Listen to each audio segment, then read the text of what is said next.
Battery energy drink keeps you going.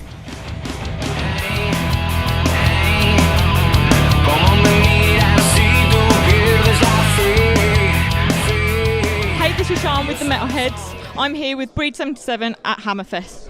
How you going, guys? Hi, very well. Are you enjoying yourselves?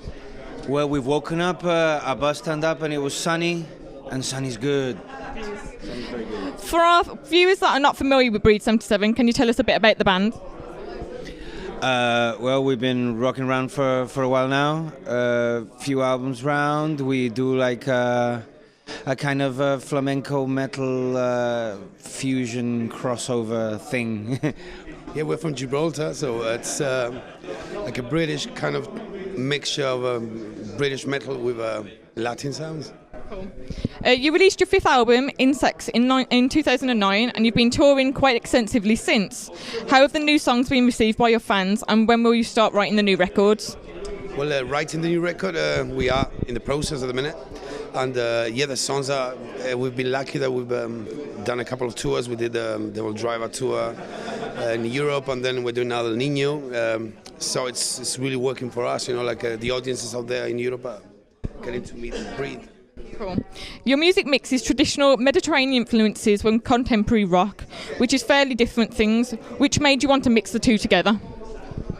It's just natural, really. Like, I think people are not one-sided. You don't just listen to one kind of music, and you tend to be a reflection of all your influences around you. And we thought instead of trying to pigeonhole ourselves and limit ourselves to one thing, it was just us kind of just carrying on traditions and influences that we've had since very young. Some in metal, some based in kind of traditional cultural music, flamenco and Arabic music from the Mediterranean.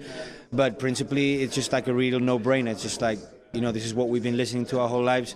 We listen to metal, we listen to this. Why not do it both together? Do you have a favourite? What of the genres? Flamenco's all really, really cool, but it's a very different thing. We are metal through and through. We've been raised on a diet of rock and roll. We're very, very influenced by 70s rock as well. So I think we're rockers who also listen. It's the same as I like Bob Marley, but I'm not like reggae's not like my be all and end all. But it's kind of like that. We're rockers through and through. You've been playing the UK with El Niño for the last couple of weeks. What are your tour plans after Hammerfest? Tomorrow the tour continues, and Wednesday we are to Holland, still with the tour of El Niño, and that will take us until middle of April. Cool. Where is your favourite city to play?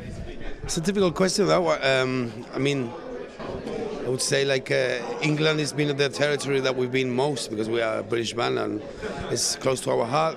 So many places. You cannot pigeonhole one particular place. As long as it's got a beach and the sun is out. Those are kind of the nice places to go. Yeah, it's nice to play. There's nice places to play, but you can have great gigs everywhere, regardless of the weather.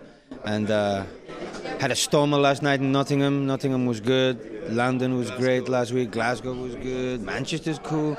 It's if you get to play a show, and you're able to have a gig, it's a good night. And has anything funny happened on tour? That we can mention. Yeah. I don't know. Some of the stuff is probably lots of things that's really funny to us, but we're like 17 guys trapped in a bus for 2 weeks. So yeah, our sense of humor has gone right down the gutter. And what was the last CD you brought? The last CD I bought, I don't know. It's a CD. I don't know. It's packaged like a CD, but I bought the Slipknot just released their performance from the 2009 Donington, and I got that. There's a CD in it as well. So does that count? CDs, I bought some yesterday in Nottingham. I bought Raining Blood and Skid Row and Motorhead. And what's your most embarrassing CD in your collection? I'm not embarrassed about anything I listen to musically. I think there's enough snobbery in just the way and the dynamic that that the press and everything functions as what I call musical fascism. But I don't know, if I've got a CD, be it Michael Jackson Off the Wall, maybe that's what I wanted to hear back then. I don't know. You know, it's all part of, I don't know, like growing up musically. And have you got an embarrassing CD? Probably yes, but of stuff that I used to like when I was a kid, and now I just look at it and go like, oh my god, man. Well, I still got an old Adam and the Ant album somewhere. This is a totally random question, but if you were stranded on a desert island and the food ran out, which one of your members would you eat first? Definitely the bass player. You both eat him. He's the fattest. There's more meat there. More meat on him. Tell us something you've never told anyone in an interview before. In an interview, I don't know. I pretty much talked about anything. We even did like this interview with a sex porn channel thing. So we've talked about anything in interviews. We haven't talked about my interest in Renaissance furniture.